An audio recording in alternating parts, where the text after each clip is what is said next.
Hello मित्रों, कैसे हैं आप सब। मित्रों, अब सबसे पहले हम समझते हैं प्रसाद का साहित्यिक महत्व।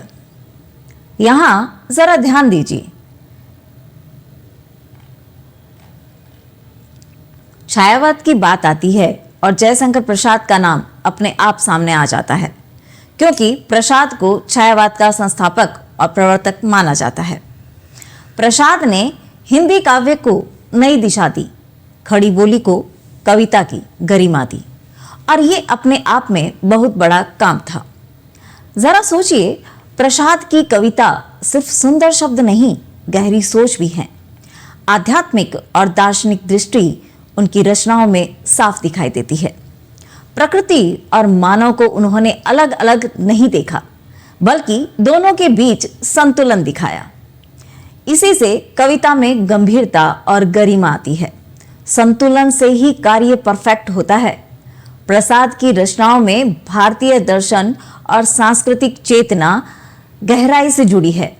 यही कारण है कि उनकी कविता सिर्फ भाव नहीं, विचार भी देती है। मित्राध्याय में हम इसे ऐसे समझते हैं, प्रसाद ने छायावाद को सोच की जमीन दी। मित्रों, आगे चलते हैं। अब बात करते हैं बीती विभावरी जागरी। शब्द से आपको ऐसे लग रहा होगा किसी को जगा रहे हैं। हाँ, भाव पक्ष की। यहां जरा ध्यान से देखते हैं कि कविता पढ़ते समय कई बच्चे इसे सिर्फ सुबह का दृश्य मान लेते हैं, लेकिन प्रसाद इसमें उससे कहीं ज्यादा कह रहे हैं, कुछ और ज्यादा गहराई। कविता में रात से सुबह का जो बदलाव होता है, उसे बहुत ही सजीव तरीके से देखा है। अंधकार धीरे धीरे हट रहा है और प्रकाश फैलने लगता है। प्रकृति यहाँ मानव जैसी नहीं लगती है, जैसे रात सो चुकी हो और सुबह उसे जगा रही हो। प्रकृति को मानव से जोड़ रखा है। जब प्रकृति को हम मानव से जोड़ देते हैं तो हर चीज अपने से जोड़ने के बाद वो बहुत ही सरल हो जाती है, स्पष्ट हो जाती है। यहां जरा थोड़ा रुककर समझते हैं, ये सिर्फ प्रकृति चित्रण नहीं है। अंधकार से प्रकाश की ये यात्रा राष्ट्रीय और सामाजिक जागरण का संकेत भी है। देखिए, यहां जयशंकर प्रसाद जी ने क्या किया है कि प्रकृति का चित्रण मानव से करते हुए राष्ट्रीय और सामाजिक जागरण की जो संकेत दिया है।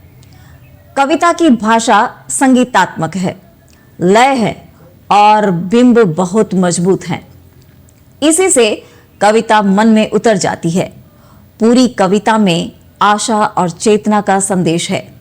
यही छायावादी कल्पनाशीलता की खूबसूरती है। मित्राध्याय में हम इसे ऐसे समझते हैं, सिर्फ सुबह सिर्फ दिन की शुरुआत नहीं, जागने का संकेत है। मित्रों, जरा यूं समझिए प्रसाद जी की काव्य शैली। यहां जरा ध्यान से देखते हैं कि प्रसाद जी की कविता जल्दी जल्दी समझ में नहीं आती, क्योंकि वो गहराई ली हुई होती है और यही उसकी खास पहचान है। उनकी भाषा संस्कृत निष्ठ है, बहुत परिष्कृत है और उसमें माधुर्य और सुषमा साफ दिखाई देती है। प्रसाद की कविता में रहस्यवाद का प्रभाव है। कई बार भाव सीधे नहीं, प्रतीकों के माध्यम से सामने आते हैं। देखिए, कई बार क्या होता है कि हम सीधे सीधे देखें तो हमें बात पढ़ते पढ़ते ही समझ में आ जाती है, लेकिन जहां तक हमें गहराई में जाना होता है तो उनको प्रतीकों के माध्यम से उन्होंने स्पष्ट किया है। यहां हम ये देखते हैं, उनके काव्य लंबे होते हैं लेकिन भाव गंभीर और गरिमामय रहता है।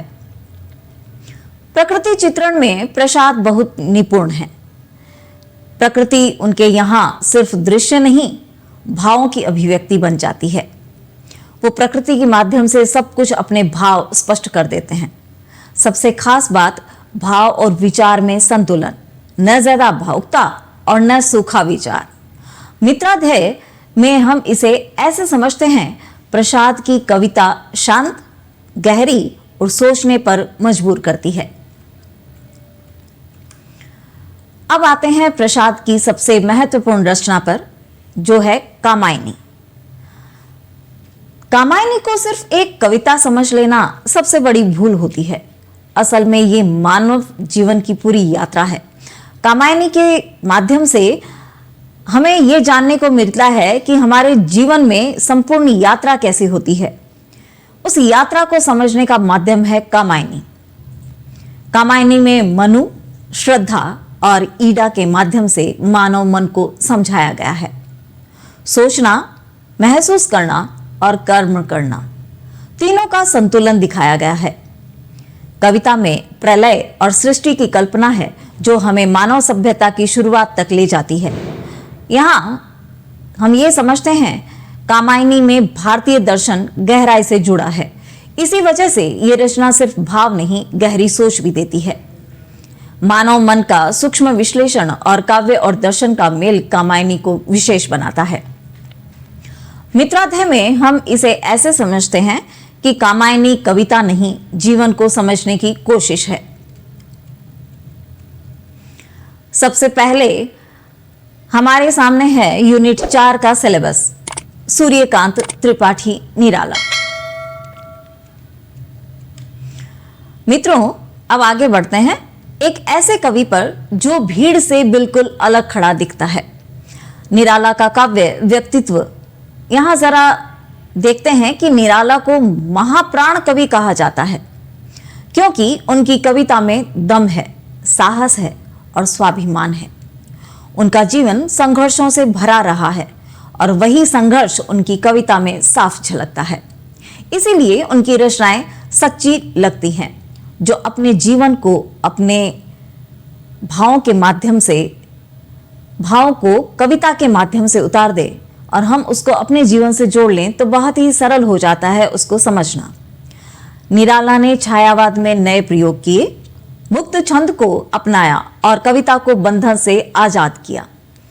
यहां जरा ये समझते हैं, उनकी कविता में यथार्थ भी है और कल्पना भी, दर्द भी है और विद्रोह भी। निराला की रचनाओं में व्यक्तिगत पीड़ा सामाजिक चेतना से जुड़ रही है। यही कारण है कि वो आधुनिक सोच के अग्रदूत माने जाते हैं। मित्राध्याय में हम इसे ऐसे समझते हैं कि निराला की कविता साहस के साथ सच बोलती है। देखिए मित्रों, बार बार मित्राध्याय आपको यही कह रहा है कि आप कविता, नाटक, कहानी, इन सब को अपने जीवन से जोड़कर देखिए, आसपास के समाज से जोड़ के देखिए, आपको बहुत ही सरल लगेगा। और यही इन कवियों ने प्रयास किया है, तभी इनकी भाषा बहुत ही सरल और सहज है। अब हम बात करते हैं आपसे जूही की कली के पक्ष, भाव पक्ष हैं।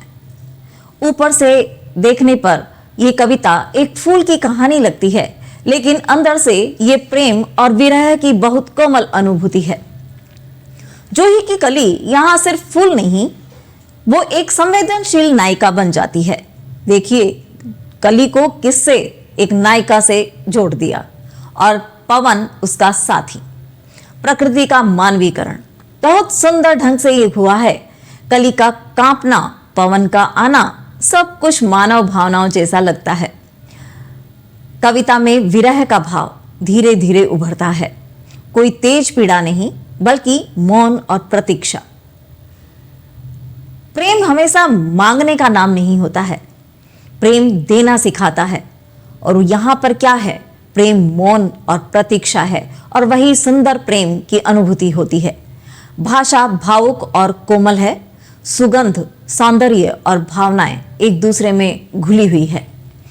मित्राध्याय में हम इसे ऐसे समझेंगे, छोटी सी कली में बड़ा भाव छुपा हुआ है। मित्रों, अब जरा समझते हैं निराला की काव्य शैली। यहां जरा ध्यान से देखिए, निराला की कविता किसी तय ढांचे में बंधी हुई नहीं है। उन्होंने मुक्त छंद को, देखिए बच्चों, मुक्त शब्द से ही हम समझ जाते हैं कि भाव स्पष्ट हो रहा है कि स्वतंत्र। और जब हम स्वतंत्र होकर सोचते हैं या स्वतंत्र होकर लिखते हैं तो वहां भावों की अनुभूति जो है वो हमें स्पष्ट समझ में आती है। यहाँ निराला जी ने भी यही किया है, मुक्त छंद को खुलकर अपनाया है।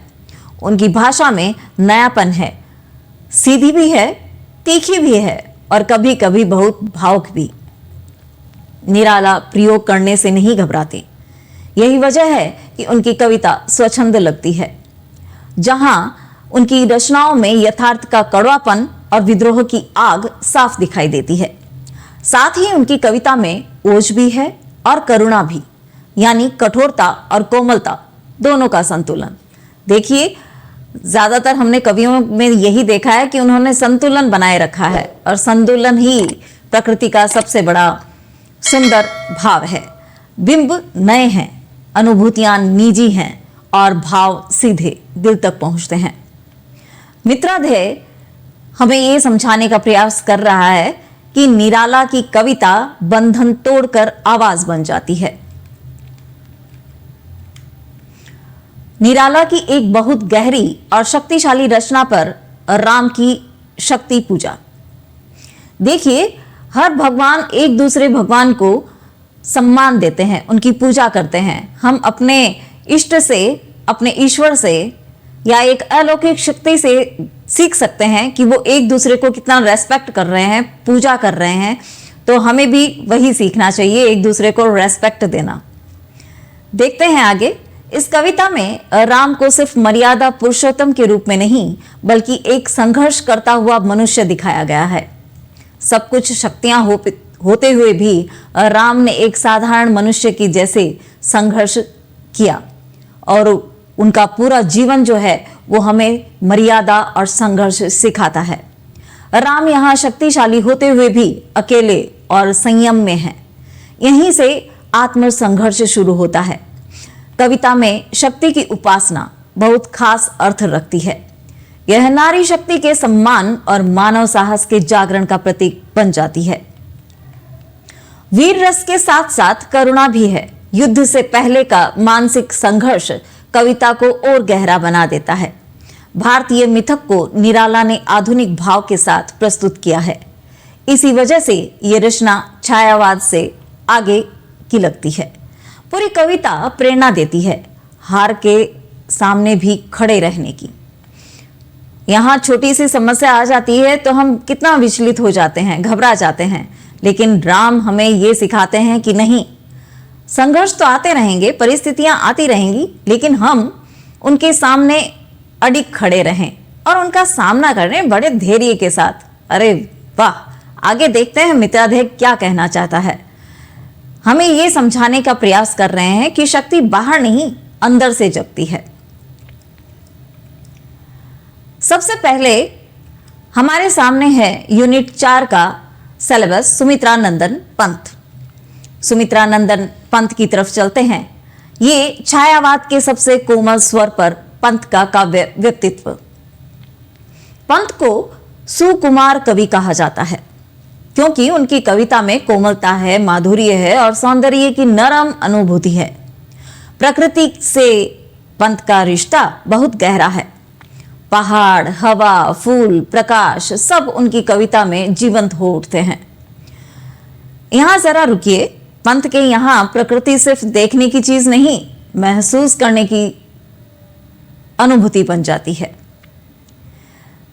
देखिए, जब हम प्रकृति को महसूस करते हैं तो अपने आप में ही एक अलग ही आनंद है। यही सुमित्रा, यहां सुकुमार, जिसको पंत जी ने अपने अनुभव, अपनी अनुभूतियां और उसको महसूस करके किस तरीके से प्रस्तुत किया है, वो छायावाद के सौम्य प्रतिनिधि हैं। न अधिक विद्रोह, न तीखा स्वर, बल्कि शांत और संवेदनशील भाव। पंत की कविता में आध्यात्मिक चेतना धीरे धीरे विकसित होती है। यही वजह है कि उनकी रचनाएं मन को शांत करती हैं।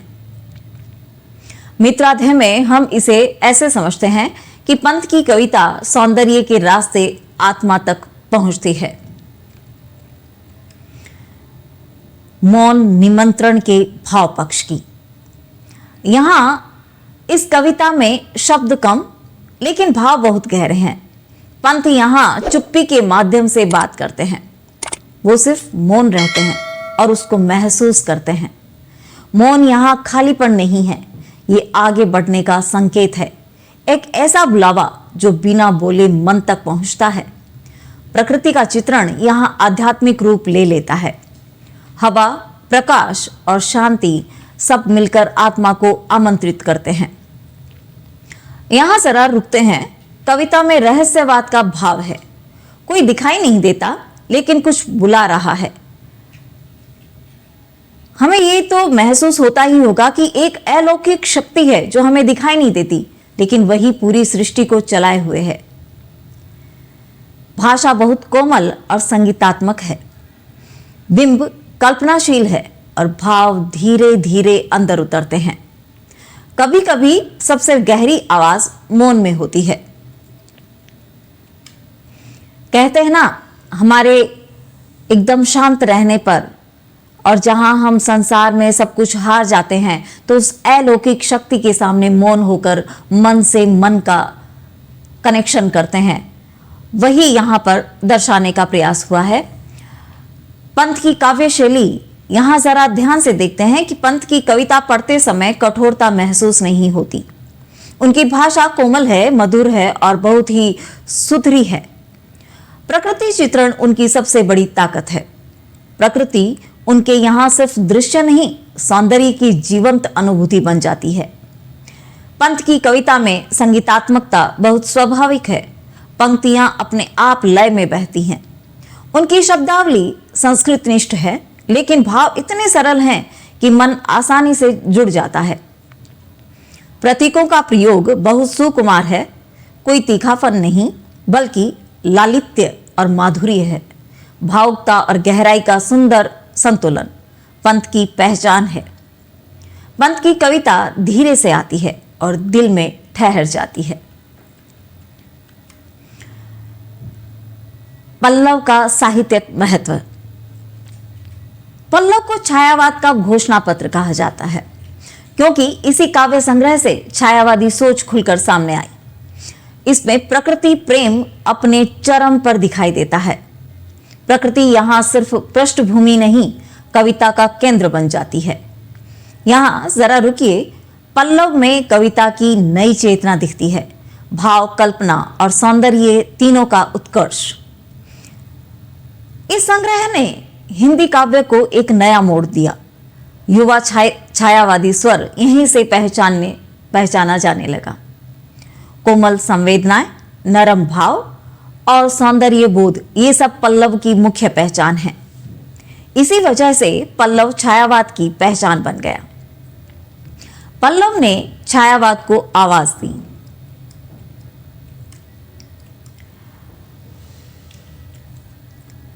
सबसे पहले हमारे सामने है यूनिट 4 का सिलेबस, महादेवी वर्मा। छायावाद की सबसे संवेदनशील आवाज पर महादेवी का काव्य व्यक्तित्व। यहां जरा ध्यान दीजिए। महादेवी को आधुनिक मीरा कहा जाता है। आपसे अगर पूछा जाए कि आधुनिक मीरा किसे कहा जाता है, तो आपके दिमाग में सबसे पहले महादेवी वर्मा का ही नाम आना चाहिए, क्योंकि उन्हें आधुनिक मीरा कहा जाता है।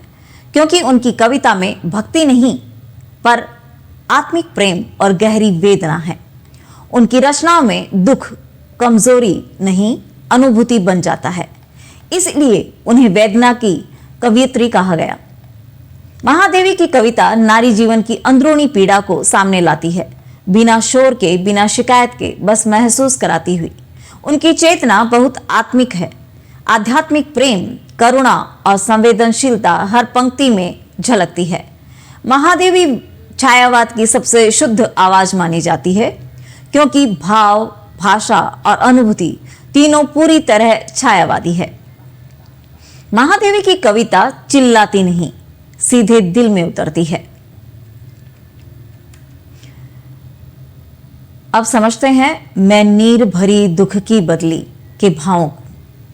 यहां जरा ध्यान दीजिए। यह कविता सिर्फ एक पंक्ति नहीं, पूरे नारी जीवन की आवाज है। कवयित्री अपने दुख को बादल के रूप में देखती है। भरा हुआ, बादल पानी से भरे हुए रहते हैं, उसी तरीके से नारी को भी किस तरीके से दिखाया है, बादलों से जोड़ते हुए। भरा हुआ, भारी और चुपचाप बरसने वाला। यहां जरा रुकिए। यह दुख शोर नहीं करता, बस अंदर ही अंदर भिगाता रहता है। यही आत्मिक वेदना है। कविता में समाज की संवेदनहीनता भी झलकती है। नारी का दुख अक्सर देखा ही नहीं जाता। भाषा प्रतीकात्मक है, संगीतात्मक है और करुण रस से भरी हुई है। अकेलापन, पीड़ा और नारी अस्मिता सब इस कविता में एक साथ उभरते हैं। मित्रादेह में हम इसे ऐसे समझते हैं, दुख जब शब्द बनता है तो कविता बन जाता है। महादेवी वर्मा ने नारी की वेदना को अपने शब्दों के माध्यम से, कविता के माध्यम से प्रस्तुत किया है। महादेवी की काव्य शैली, यहां जरा ध्यान से देखते हैं। महादेवी की कविता बहुत तेज नहीं है, बहुत ऊंची आवाज में नहीं है, लेकिन सीधे मन को छू जाती है। उनकी भाषा अत्यंत कोमल और मधुर है। शब्द कम हैं पर भाव बहुत गहरे। महादेवी की कविता में प्रतीक और बिंब बहुत अधिक मिलते हैं। हर भाव सीधे नहीं, इशारों में कहा जाता है। गीतात्मकता उनकी पहचान है। कविता गाई जा सके ऐसी लगती है। उनकी रचनाओं में आध्यात्मिक प्रेम और वेदना एक साथ चलते हैं। नारी संवेदना बहुत सूक्ष्म रूप में सामने आती है। भाषा संस्कृत निष्ठ है, लेकिन भाव इतने सहज हैं कि कविता अपनी लगती है। मित्राध्याय में हम ऐसे समझने का प्रयास करते हैं, महादेवी की कविता आवाज नहीं, अनुभूति है। अब बात करते हैं यामा के साहित्यिक महत्व की। यहां जरा ध्यान दीजिए, यामा को महादेवी की प्रतिनिधि कृति माना जाता है, क्योंकि उनकी पूरी काव्य चेतना इस संग्रह में एक साथ दिखाई देती है। यामा में वेदना और करुणा आपस में घुली हुई है। यहां दुख कमजोरी नहीं बल्कि अनुभूति बन जाता है। इस संग्रह में छायावादी गीतों का सुंदर संकलन है। हर गीत नारी जीवन की अंदरूनी पीड़ा को शांत स्वर में कहता है। यामा में आध्यात्मिक चेतना बहुत गहरी है। दुख के भीतर भी एक आत्मिक आवाज, एक आत्मिक उज्जास महसूस होता है। भावों की एक रूपता इस संग्रह की बड़ी खासियत है। हर कविता दूसरी से जुड़ी हुई लगती है। यही कारण है कि यामा को बहुत सम्मान मिला और इसे महादेवी के श्रेष्ठ काव्य का प्रतीक माना गया। मित्रादेह हम इसे इस तरीके से समझते हैं, यामा नारी वेदना की शांत लेकिन गहरी आवाज है। सबसे पहले हमारे सामने है यूनिट 4 का सिलेबस, सुभद्रा कुमारी चौहान। एक ऐसी कवियत्री पर जिनकी कविता में सीधा साहस बोलता है। सुभद्रा का काव्य व्यक्तित्व। यहां जरा ये देखते हैं कि सुभद्रा की कविता सीधे दिल और दिमाग दोनों से बात करती है। वो राष्ट्रीय चेतना की कवियत्री मानी जाती है। उनकी रचनाओं में वीर रस बहुत सशक्त रूप में आता है। नारी साहस और आत्मसम्मान खुलकर सामने आता है। यहां जरा रुकते हैं। सुभद्रा की भाषा बहुत ही सरल और प्रभावी है। यही वजह है कि उनकी कविता जन जन तक पहुंचती है। स्वतंत्रता संग्राम की चेतना उनकी रचनाओं में साफ दिखाई देती है। कविता केवल शब्द नहीं, प्रेरणा बन जाती है। उनकी सोच आशावादी है, हार नहीं, हिम्मत सिखाती है। सुभद्रा की कविता जगाने का काम करती है। मित्रों, आगे देखते हैं झांसी की रानी के भाव पक्ष। शब्द से ही जोश, वीर रस, हिम्मत, साहस का एहसास होता है। यह कविता सिर्फ इतिहास नहीं सुनाती है, यह हिम्मत और साहस की कहानी सुनाती है। रानी लक्ष्मीबाई यहां एक ऐतिहासिक पात्र नहीं बल्कि नारी शक्ति का जीवंत प्रतीक बन जाती है। कविता में वीर रस, नाम से ही वीर रस का एहसास होना पूरी ताकत से बहता है। हर पंक्ति में संघर्ष, त्याग और बलिदान की भावना है। यहां जरा रुकिए, इतिहास को काव्य के रूप में इस तरह कहना बहुत बड़ी बात है। इसी से राष्ट्रीय गौरव जागता है। भाषा बहुत सरल है लेकिन ओज से भरी हुई। यही वजह है कि कविता सीधे मन में उतरती है। पूरी रचना प्रेरणा देती है। डर के सामने खड़े होने की मित्राध्यय में हम इसे ऐसे समझते हैं, ये कविता सिर्फ पढ़ी नहीं जाती, महसूस की जाती है। आगे बढ़ते हैं। सुभद्रा की काव्य शैली। यहां जरा ये देखिए, सुभद्रा की कविता घुमा फिरा कर बात नहीं करती, सीधी, साफ और दिल तक पहुंचने वाली होती है। उनकी भाषा सरल और सहज है, कोई भारी शब्द नहीं है, लेकिन भाव बहुत मजबूत। यहां जरा रुकिए, उनकी कविता में ओज और वीर रस खुलकर दिखाई देता है। पंक्तियां हिम्मत बढ़ाती हैं, अलंकार कम हैं, लेकिन प्रभाव बहुत गहरा है। यही वजह है कि उनकी कविता आम लोगों से जुड़ जाती है। सुभद्रा की शैली राष्ट्रीय चेतना मुख्य है। कविता सिर्फ सौंदर्य नहीं, जागरण का साधन बनती है। सुभद्रा की कविता आवाज बनकर भीड़ तक पहुंचती है। आगे देखते हैं।